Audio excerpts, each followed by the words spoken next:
नमस्कार, अध्ययन अड्डा यूट्यूब चैनल पर मैं दुष्यंत सिंह एक बार फिर से आप सभी लोगों का बहुत बहुत स्वागत करता हूं। इस उम्मीद के साथ कि आप सभी अच्छे होंगे, आपकी लेखपाल भर्ती परीक्षा की तैयारी भी बहुत अच्छी चल रही होगी। जैसा कि आप सभी जानते हैं कि इस चैनल के माध्यम से आपको समय समय पर यूपी लेखपाल भर्ती परीक्षा से जुड़ी हुई सभी विषयों की जो कक्षाएं हैं निःशुल्क रूप से प्रोवाइड कराई जा रही हैं। आप लोगों के काफ़ी कमेंट आए थे कि सर ज्योमेट्री की वीडियो बनाइए, और इसी को ध्यान में रखते हुए हमने पिछले क्लास में सर्किल या वृत्त के बारे में पढ़ा था। और चूंकि लेखपाल का जो सिलेबस है, जिसमें ज्योमेट्री का जो सिलेबस दे रखा है, आप उस सिलेबस को देखेंगे तो उसमें स्पेशली वृत्त के बारे में बताया गया है। यूं तो वृत्त के कई कॉन्सेप्ट होते हैं, वृत्त की प्रमेयों से जुड़े हुए प्रश्न होते हैं, वृत्त के क्षेत्रफल, परिधि, परिमाप से जुड़े हुए प्रश्न होते हैं, लेकिन आपके सिलेबस में जो पूछे जाने हैं उसमें स्पेशली बताया गया है कि वृत्त के क्षेत्रफल एवं उसकी परिधि से जुड़े हुए प्रश्न, यानी आपका जो एग्जाम आने वाला है लेखपाल का, इसमें जो प्रश्न पूछे जाने हैं वो आपके वृत्त की परिधि और उसके क्षेत्रफल से जुड़े हुए प्रश्न होंगे। तो क्षेत्रफल और परिधि से जुड़े हुए ज़्यादातर प्रश्नों को हम पिछली क्लास में कवर कर चुके हैं, और उसमें मैंने स्पेशली उन प्रश्नों को आपको हल कराया था जो यूपी ट्रिपल एससी की एग्ज़ाम में पिछली वर्षों में पूछे गए हैं, पिछली परीक्षाओं में पूछे गए हैं। और क्योंकि लेखपाल का एग्ज़ाम भी आपका यूपी ट्रिपल एससी के द्वारा होना है, तो उन प्रश्नों की महत्ता अपने आप में बढ़ जाती है। उसमें से एक जो कॉन्सेप्ट था वो आपका रह गया था। हालांकि उस कॉन्सेप्ट के बारे में मैंने आपको बता दिया था, लेकिन पिछली क्लास में कोई क्वेश्चन जो है हमने सॉल्व नहीं किया था। त्रिज्यखंड का जो कॉन्सेप्ट है कि त्रिज्यखंड का क्षेत्रफल किस तरीके से निकाला जाता है, त्रिज्यखंड के क्षेत्रफल से जुड़े हुए कैसे प्रश्न आपकी परीक्षा में आएंगे, उनके बारे में हमने पिछली क्लास में नहीं पढ़ा था। तो आज इस स्पेशल क्लास में हम, ये छोटी सी क्लास होगी, ज़्यादा लंबा वीडियो नहीं होगा, इसमें हम केवल त्रिज्यखंड के क्षेत्रफल को समझने का प्रयास करेंगे।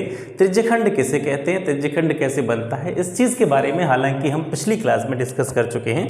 फिर भी एक बार इन प्रश्नों को करने से पहले हम त्रिज्यखंड को एक बार और समझ लेते हैं, ठीक है।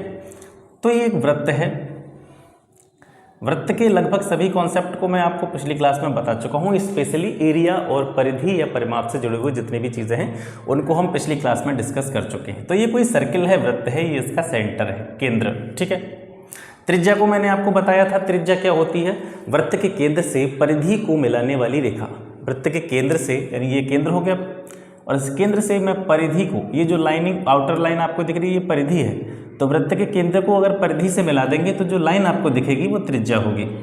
ऐसे ही एक वृत्त की असंख्य त्रिज्याएं हो सकती हैं, अनगिनत त्रिज्याएं हो सकती हैं।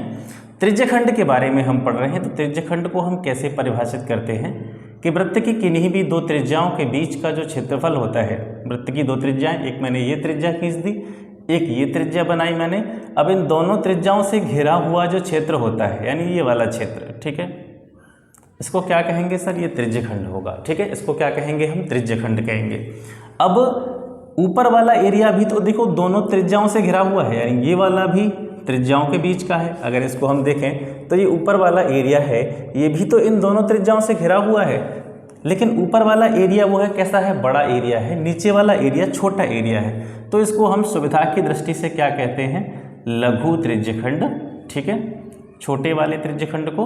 और ऊपर वाला जो बड़ा त्रिज्यखंड है इसको हम कह सकते हैं दीर्घ त्रिज्यखंड, ठीक है, दीर्घ त्रिज्यखंड।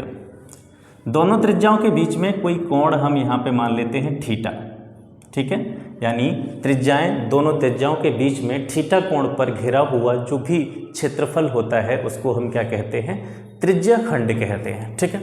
त्रिज्यखंड के क्षेत्रफल को निकालने के लिए एक फॉर्मूला है, त्रिज्यखंड का क्षेत्रफल। इस फॉर्मूले को आप याद रखेंगे, ज़्यादातर प्रश्न आपकी जो परीक्षा में आएंगे इसी फॉर्मूले से सॉल्व हो जाएंगे, ठीक है। तो त्रिज्यखंड के फॉर्मूले, त्रिज्यखंड के क्षेत्रफल का फॉर्मूला होता है pi r square theta upon 360, ठीक है। ये एक फॉर्मूला सर आपको याद रखना है, और इसी फॉर्मूले को घुमा फिरा के वो क्वेश्चन आपसे करता रहेगा, ठीक है। अब जो तीन प्रश्न मैंने रखे हैं काफ़ी अच्छे क्वेश्चन हैं ये आपके एग्जाम के पॉइंट ऑफ व्यू से। इन तीनों क्वेश्चंस को हम वन बाय वन समझने का प्रयास करते हैं, हल करने का प्रयास करते हैं। सबसे पहला क्वेश्चन देखेंगे आप, तो सबसे पहले क्वेश्चन में कह रहा है कि 14 मीटर वर्गाकार घास का मैदान है, ठीक है। अब क्वेश्चन को पहले पढ़ लेते हैं, उसके बाद में वन बाय वन जो क्वेश्चन हमसे कह रहा है उस कॉन्सेप्ट को समझते चलेंगे, ठीक है। तो 14 मीटर वर्गाकार घास का एक मैदान है और उसके चारों कोनों पर, वर्ग चौकोर होता है, और उसके चारों कोनों पर 4 घोड़े बंधे हुए हैं, और वे घोड़े जिस रस्सी से बंधे हुए हैं उस रस्सी की लंबाई है 7 मीटर, ठीक है। तो वृत्त के 4 कोने हैं, चारों कोनों पर 7 मीटर लंबाई की रस्सी से 4 घोड़े बंधे हैं, तो उनके द्वारा उस घास का क्षेत्रफल निकालना है जो उनके द्वारा नहीं चरा जाएगा, जिसको वह नहीं चर पाएंगे, ठीक है। तो पहले इसका डायग्राम बनाते हैं और डायग्राम के बाद में फिर इस क्वेश्चन को सॉल्व करने का प्रयास करते हैं। वर्ग का जो कॉन्सेप्ट है, अभी वर्ग वाली क्लास हमने ली नहीं, वर्ग और आयत आपको कल इसकी क्लास मिल जाएगी। वर्ग और आयत से संबंधित जितने प्रश्न होंगे यूपी SSSC के एग्जाम में पिछले वर्ष में आए हुए, उन सभी को मैं आपको कल हल कराऊंगा, ठीक है। तो ये वर्ग है, ठीक है। वैसे हम वर्ग के बारे में कल पढ़ने वाले हैं, फिर भी थोड़ी थोड़ी चीज़ें आप इसके बारे में जान लीजिए, क्योंकि हम क्वेश्चन कर रहे हैं, वर्ग इसमें आया है तो वर्ग का जो है चीज़ें हमको समझनी पड़ेंगी। वर्ग क्या होता है? ये कैसी आकृति होती है जिसकी चारों भुजाएं आपस में कैसी होती हैं? समान होती हैं। 4 भुजाएं हैं इसकी, ये चारों भुजाएं आपस में कैसी होंगी? बराबर होंगी। चारों भुजाओं की लंबाई बराबर होगी और चारों कोण जो होंगे इसके, हर कोण इसका 90 डिग्री का होगा। ये वर्ग की पहचान होती है। वर्ग की चारों भुजाएं बराबर होती हैं और उसका प्रत्येक कोण जो होता है वो 90 डिग्री का होता है, ठीक है। अब इसमें कहानी क्या है कि ये वर्ग है, कोई क्षेत्र है वर्गाकार आकार का। अब इसके चारों कोने पर सर 4 घोड़े बंधे हुए हैं, इसके चारों कोने पर 4 घोड़े बंधे हुए हैं। और घोड़ों के बारे में बात करने से पहले हम यहाँ लिख देते हैं कि इसकी जो भुजाएं हैं वर्ग की या इस वर्गाकार क्षेत्र की, वो कितनी हैं? हर भुजा 14 मीटर लंबी है सर, ठीक है। 14 मीटर लंबी है इसकी, हर भुजा 14 मीटर लंबी है। और घोड़ा कहाँ पे बांधा गया है? इस कोने पर बांधा गया होगा कहीं ना कहीं, ठीक है। इन कोनों पर एक एक घोड़ा बांधा गया है और घोड़े को जिस रस्सी से बांधा गया है उस रस्सी की लंबाई है 7 मीटर, ठीक है। तो यहाँ से मान लीजिए यहाँ पे रस्सी बंधी हुई है, तो घोड़ा कहाँ तक जा सकता है? चल करके 7 मीटर तक जा सकता है, ठीक है, क्योंकि घोड़ा जिस रस्सी से बंधा हुआ है उसकी लंबाई 7 मीटर है। तो घोड़ा की रस्सी अगर यहाँ पे बंधी हुई है इस कॉर्नर पे, तो इस कॉर्नर से 7 मीटर तक घोड़ा जा सकता है। इधर भी, इसको मैं साफ कर देता हूँ, इधर भी घोड़ा कहाँ जा सकता है सर? 7 मीटर तक जा सकता है। ऐसे ही इधर भी 7 मीटर जा सकता है, नीचे भी 7 मीटर जा सकता है, समझ रहे हैं। तो एक इस तरीके की आकृति यहाँ पे आपको बनती हुई नज़र आएगी, ठीक है। यानी यहाँ पर कोई रस्सी बंधी हुई है, उससे घोड़ा बंधा हुआ है, तो घोड़ा इस रेडियस में, इस 7 मीटर की रेडियस में कहीं भी घूम सकता है, ठीक है। इसी तरीके से सिमिलरली हम यहाँ पर डायग्राम बना देते हैं। यहाँ पे भी घोड़ा 7 मीटर के रेडियस में घूमेगा, ठीक है। यहाँ पे भी घोड़ा जो है 7 मीटर के रेडियस में घूमेगा।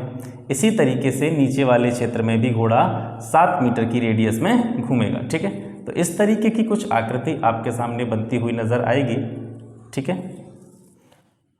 इस तरीके की आकृति आपके सामने बनती हुई नज़र आएगी। यानी अब ये वाला जो एरिया है सर, ये वाला इधर वाला है, इसको तो छोड़ ही दीजिए आप, क्योंकि इससे हमें कोई मतलब नहीं है। क्योंकि हमें तो ये चीज़ पता करनी है कि ये क्षेत्र है जिस पर घास है, ठीक है। घास कहाँ कहाँ पर है? यही तो घास है जिसको मैं डॉट डॉट कर रहा हूँ, यही तो घास है, ठीक है। ये घास वाला एरिया है। और कौन सी घास वाला एरिया है? वह घास वाला एरिया है जिसको घोड़ा चर सकता है, ठीक है। अब घोड़ा क्योंकि 7 मीटर लंबी रस्सी से बंधा है तो यहीं तक आ पाएगा, बाकी का ये भी घास होगी इस जगह पर भी, क्योंकि ये भी उस वर्गाकार क्षेत्र का भाग है। तो जो रेड वाला आपको दिखाई दे रहा है, रेड वाला क्षेत्र वो क्षेत्र है जहाँ पर घोड़ा इस घास को चर सकता है। लेकिन हमको क्वेश्चन में क्या निकालना है? वह क्षेत्रफल निकालना है जिसको घोड़ा नहीं चर सकता है, ठीक है। यहाँ तक क्लियर? यहाँ तक क्या है, हमने पूरा डायग्राम बनाया, चीज़ को समझ लिया। अब यहाँ से क्वेश्चन होना स्टार्ट हो जाएगा, ठीक है। बहुत इजी चीज़ है ये, बस व्यवहारिक रूप से इसको समझें। गणित की तरीके से इसको नहीं समझना है आपको, इसको व्यवहारिक तरीके से समझना है। व्यवहारिक तरीके से अगर गणित को देखेंगे तो गणित बड़ा आसान सा विषय आपको लगने लगेगा, ठीक है। तो यहाँ तक मैं समझता हूँ किसी को कोई दिक्कत नहीं होगी कि यहाँ पर 4 कोने हैं, चारों कोनों पर एक एक घोड़ा बंधा है। घोड़े जिस रस्सी से बंधे हैं उनकी लंबाई 7 मीटर है। तो सीधी सी बात है कि इस केंद्र से लेकर के या इस पॉइंट से लेकर के 7 मीटर के रेडियस में घोड़ा कहीं भी घूम सकता है, इससे आगे नहीं जाएगा। चारों कोनों पर यही स्थितियाँ आपको नजर आएंगी, ठीक है। अब हमको क्षेत्रफल निकालना है, उस घास का क्षेत्रफल निकालना है जिसको घोड़ा नहीं चल सकता है, तो वो वाला क्षेत्रफल आपका ये है जो बीच वाला है। अब फिर जैसा कि मैं आपसे कह रहा था कि गणित को व्यावहारिक तरीके से लीजिए। देखिए हमारे पास जो वैल्यू दे रखी है किस किस की दे रखी है, हमारे पास ही एक वर्ग है, ठीक है, और त्रिज्यखंड मैंने आपको बताया था इस तरह की आकृति जो दो त्रिज्याओं से घिरी हुई हो, उस तरह की आकृति को हम क्या कहते हैं, त्रिज्यखंड कहते हैं। तो ये जो आकृति सर आपको दिखाई दे रही है, ये वाली, फिर यहाँ से ये वाली, फिर यहाँ से ये वाली, ये क्या है, ये त्रिज्यखंड ही तो हैं। तो रिजल्ट क्या निकला इस जगह से, रिजल्ट ये निकला कि ये पूरे वर्ग का क्षेत्रफल अगर हम निकालें, इस पूरे वर्ग के क्षेत्रफल में से अगर हम इन चारों त्रिज्यखंडों के क्षेत्रफल को घटा देते हैं, देखिए पूरे वर्ग का क्षेत्रफल, और इस पूरे वर्ग के क्षेत्रफल में से अगर हम ये वाला त्रिज्यखंड, ये वाला त्रिज्यखंड, ये वाला त्रिज्यखंड, ये वाला त्रिज्यखंड, इसको घटा दें तो हमारे पास आकृति बचेगी ये, ठीक है, यानी हमारे पास केवल ये वाली आकृति बचेगी, ठीक है। यही तो वो क्षेत्र है बीच वाला, देखो मैंने बीच वाला अलग से बना दिया है, आपको समझाने की मैं कोशिश कर रहा हूँ, हर कोशिश कर रहा हूँ कि आप इसको चीज़ को समझें। बीच वाला क्षेत्रफल यही तो बचेगा, यहाँ से त्रिज्यखंडों को काट दिया, मान लो यहाँ से बिल्कुल हटा दिया, ये त्रिज्यखंड हटा दिया, ये त्रिज्यखंड हटा दिया, ये त्रिज्यखंड हटा दिया, ये त्रिज्यखंड हटा दिया, तो बीच वाला हिस्सा बचेगा, और यही वो हिस्सा है जिसका हमको क्षेत्रफल निकालना है, ठीक है। पूरी जो प्रक्रिया चल रही है वो इस वर्ग के अंदर चल रही है। तो जो त्रिज्यखंडों का क्षेत्रफल हमको घटाना है सर, वो किस में से घटाना है, वर्ग के क्षेत्रफल में से घटाना है, ठीक है। अब आगे क्वेश्चन को स्टार्ट करते हैं। अभीष्ट क्षेत्रफल जो हमको निकालना है, अभीष्ट क्षेत्रफल मतलब जो क्षेत्रफल हमको चाहिए, वो क्षेत्रफल कैसे निकलेगा सर, वर्ग का क्षेत्रफल, ठीक है, वर्ग का क्षेत्रफल, और वर्ग के क्षेत्रफल में से हम घटा देंगे त्रिज्यखंडों का क्षेत्रफल, ठीक है। हमने त्रिज्यखंड के क्षेत्रफल का फॉर्मूला यहाँ पे पढ़ा था πr² थीटा अपॉन 360, लेकिन ये एक त्रिज्यखंड का फॉर्मूला है। अब इनको चारों को हम बार बार 4 बार लिखें, उससे बेटर है कि एक त्रिज्यखंड का क्षेत्रफल लिख के उसमें 4 का गुणा कर देंगे तो 4 त्रिज्यखंडों का क्षेत्रफल हो जाएगा। पूरे वर्ग के क्षेत्रफल में से हमको क्या घटाना है, 4 गुणा त्रिज्यखंड का क्षेत्रफल, ठीक है, यानी 4 त्रिज्यखंडों का क्षेत्रफल हमको इसमें से घटाना है सर, ठीक है। वर्ग का क्षेत्रफल क्या होता है, वर्ग की जो भी भुजा होती है उसका हम वर्ग कर देते हैं। इस वर्ग की भुजा कितनी थी, कितने मीटर की ये भुजा थी, इसकी 14 मीटर की भुजा थी, सबसे पहले हमने पढ़ा था। तो वर्ग का क्षेत्रफल होता है सर भुजा का स्क्वायर, यानी 14 का स्क्वायर। अब इसमें से हम घटा देंगे, क्या घटा देंगे, 4 तो लिखा ही है, त्रिज्यखंडों का क्षेत्रफल, और त्रिज्यखंडों के क्षेत्रफल का फॉर्मूला क्या होता है, πr² थीटा अपॉन 360। 14 का स्क्वायर जब हम करेंगे तो हमारे पास वैल्यू निकल के आएगी 196, ठीक है। 4 को 4 लिखा रहने दो, पाई की वैल्यू कितनी रखते हैं हम यहाँ पे 22/7। आर का मतलब है रेडियस, त्रिज्या। देखिए ये वृत्ताकार जो आकृति बन रही है, ठीक है, घोड़ा जिस क्षेत्र में घूम रहा है, जिस रेडियस में घूम रहा है, उस रेडियस की वैल्यू 7 है। 7 कैसे हो जाएगी कि यहाँ से आप देखें ध्यान से कि इस वर्ग की पूरी भुजा की लंबाई 14 थी, वर्ग की पूरी भुजा की लंबाई 14 थी, और यहाँ से जिस रस्सी से घोड़ा बंधा था उसकी लंबाई 7 मीटर थी। तो 7 मीटर यहाँ तक हो गया तो इधर भी 7 मीटर होगा क्योंकि ये पूरी 14 थी। ऐसे ही घोड़ा इधर भी 7 मीटर जाएगा तो बची हुई भी 7 मीटर होगी क्योंकि ये 14 थी। तो सभी रेडियस जो हैं वो 7 सेंटीमीटर की हो जाएंगी। तो आर की जगह पे हम 7 रख देंगे, और 7 का देखिए आर पे क्या हो रहा है, स्क्वायर हो रहा है, तो इसको हम स्क्वायर कर देंगे। 7 का स्क्वायर 49 हो जाएगा थीटा। मैंने बताया था ये वाला थीटा, ये कोण, ठीक है, थीटा का मतलब है कोई भी एंगल या कोई भी कोण। वर्ग के बारे में हम बात कर रहे थे, वर्ग का प्रत्येक कोण जो होता है वो कितना होता है, 90 डिग्री का होता है। तो इसकी जगह पे हम 90 लिख लेंगे, और नीचे 360 अपना है, ठीक है। अब यहाँ से काटिए, देखिए 90 से 360 को काटेंगे तो ये 4 बार कट जाएगा, 4 से 4 1 बार कट जाएगा, 7 से 49 को हम 7 बार काट सकते हैं, ठीक है। तो हमारे पास क्या बचा, इधर 196 बचा, और इधर बचा हमारे पास केवल 22 और इधर 7। 22 और 7 का गुणा करेंगे, 7 दूनी 14, 7 दूनी 14 और 1 15, 154 आएगा, ठीक है। अब 196 में से 154 को घटा दो, 6 में से 2 गए 4 और 9 में से 5 के 4, तो 42 मीटर स्क्वायर, ठीक है। 42 वर्ग मीटर क्षेत्रफल ऐसा क्षेत्रफल है जिसको घोड़ा नहीं चढ़ सकता है, ठीक है। और आई थिंक मैं ये चीज़ आपकी समझ में आई होगी, जो मैंने काफ़ी टाइम लिया है इसको आपको समझाने में। हालांकि इतना लंबा क्वेश्चन था नहीं कि इसमें इतना समय लिया जाता, लेकिन मैंने आपको समझाने के लिए इस क्वेश्चन में थोड़ा सा ज़्यादा समय लिया कि आपको सारी चीज़ें अच्छे से समझ आ जाएं, ठीक है। तो मैं आशा करता हूं कि इस तरीके का क्वेश्चन अगर आपकी परीक्षा में आएगा तो उसको आप इजीली हल कर पाएंगे, ठीक है। अब इसके बाद में इसको मैं साफ करता हूं, फिर दूसरे क्वेश्चन की तरफ चलते हैं। दूसरे क्वेश्चन को पढ़िए।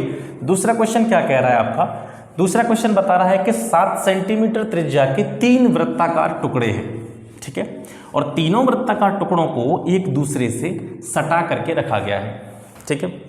यानी जो 3 वृत्त हैं, देखिए यहाँ पे 3 वृत्त हैं, एक वृत्त हो गया, ये दूसरा वृत्त हो गया और ये तीसरा वृत्त हो गया। तीनों वृत्तों को एक दूसरे से क्या किया गया है? सटा करके रखा गया है, एक दूसरे से स्पर्श करते हुए इनको रखा गया है, ठीक है। तीनों वृत्तों के बीच घिरे स्थान का क्षेत्रफल क्या होगा?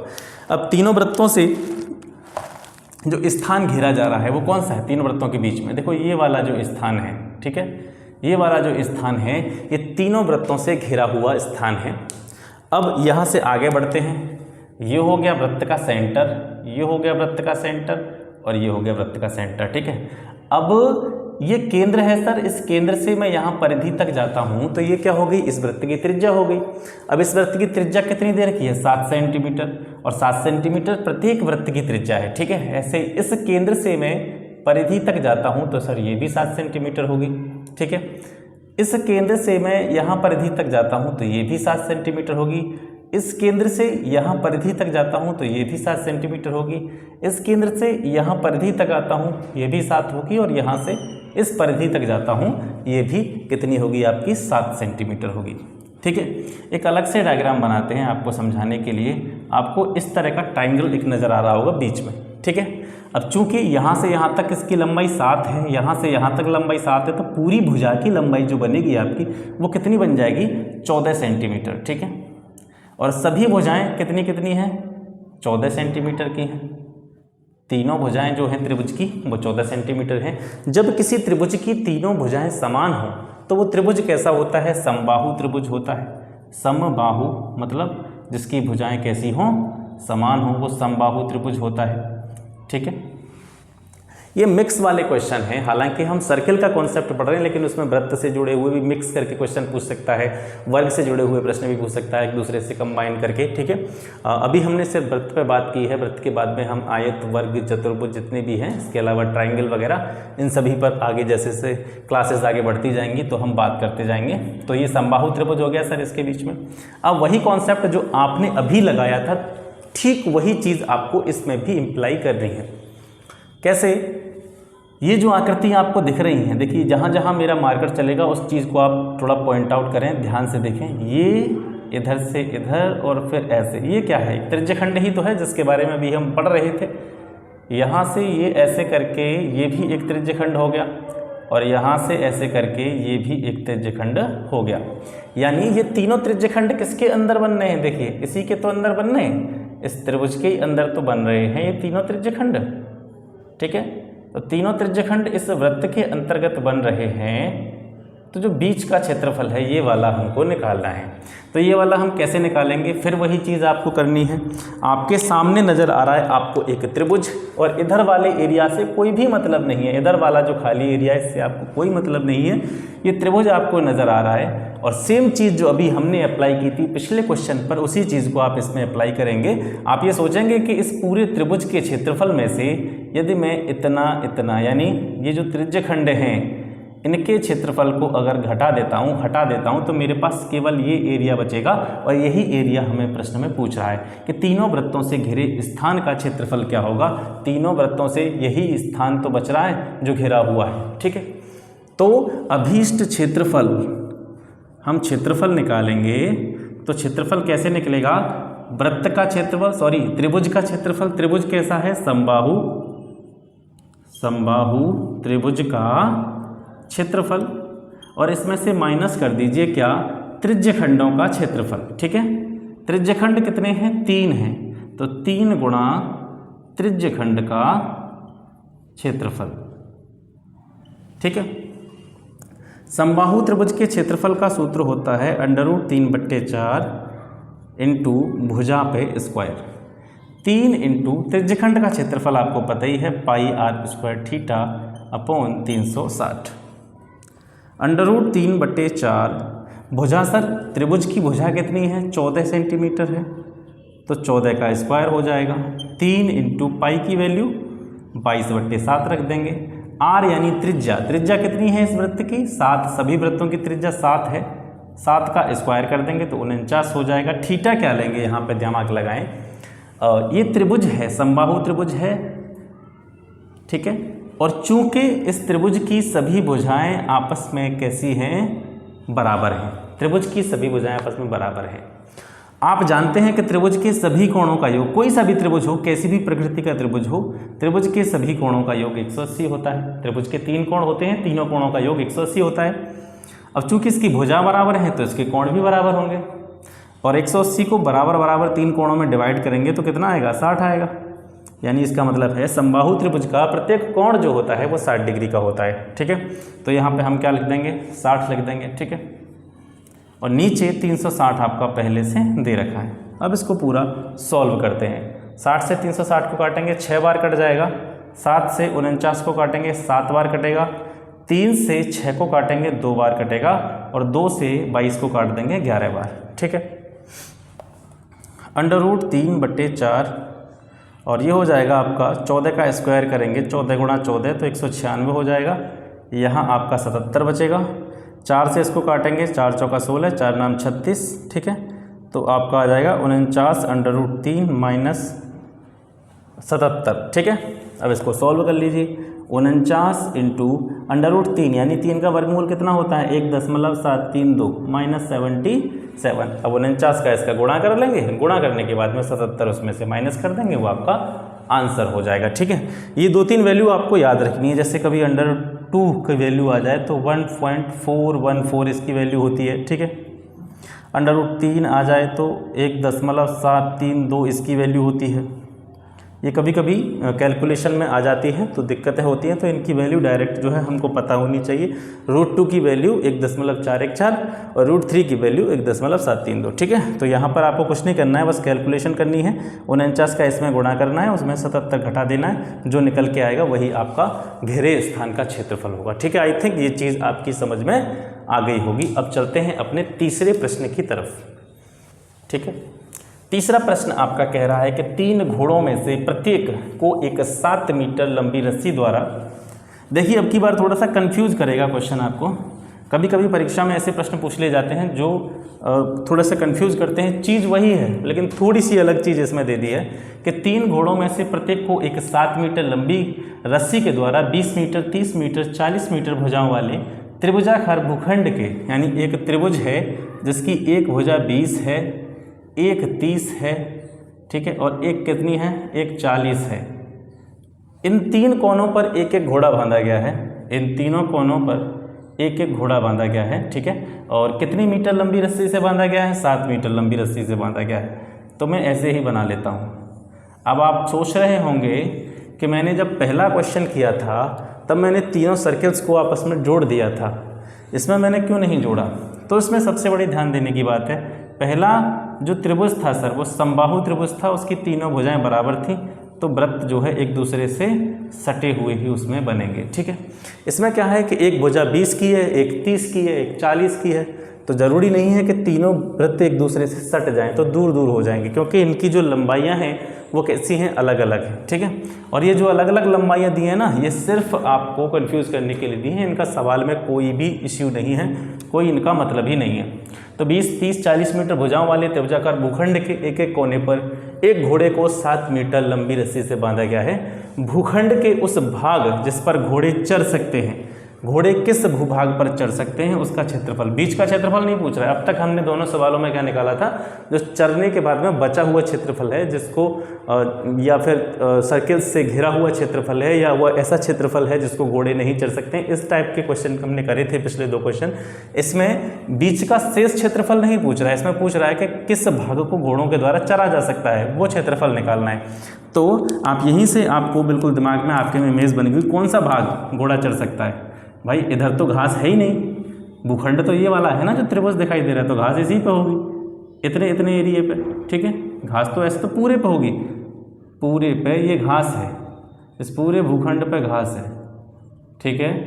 इस पूरे भूखंड पे जो है घास दे रखी है, लेकिन घोड़ा कितनी घास को चरेगा, केवल इन त्रिज्यखंडों के अंतर्गत जो घास आ रही है उसी को तो चर पाएगा, क्योंकि घोड़े की जो रस्सी की लंबाई है 7 मीटर है, यहाँ पे भी 7 मीटर है, यहाँ पे भी 7 मीटर है, ठीक है। तो इन्हीं त्रिज्यखंडों के अंतर्गत जितना क्षेत्र आएगा, इसी क्षेत्र पर घोड़ा जो है वो घास को चर सकता है, ठीक है। तो हमको इन तीनों त्रिज्यखंडों का क्षेत्रफल निकालना है, ठीक है।